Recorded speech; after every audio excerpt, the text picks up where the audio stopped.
எடுத்த நாள் முதல் இந்த நாள் வரை வண்டியை விடவில்லை. அந்த மாதிரி வாடகை சைக்கிள்லாம் கிடையாது. சைக்கிளை வாடகைக்கு எடுத்தாதான பிரச்சனை, சைக்கிளையே எடுத்துட்டா அப்படின்னு ஒருத்தர் நைஸா சைக்கிளை தூக்கிட்டு போயிருக்கிறார். உஷாரா இருங்க.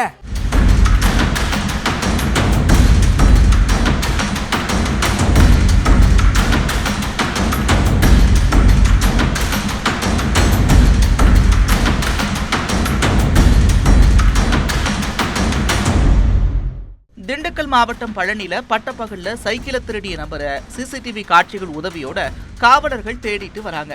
பழனி பொன்னையா தெருவில் வசிக்கக்கூடிய ராமசாமி தன்னுடைய வீட்டுக்கு முன்னாடி சைக்கிளை நிறுத்தி வச்சிருந்தார். சைக்கிளை காணாதனால அங்கிருந்த சிசிடிவி கேமராவை ஆய்வு செஞ்சு பார்த்தப்ப அந்த தெருவழியா போற நபர் ஒருவர் சைக்கிளை திருடிட்டு போறது தெரிய வந்துச்சு.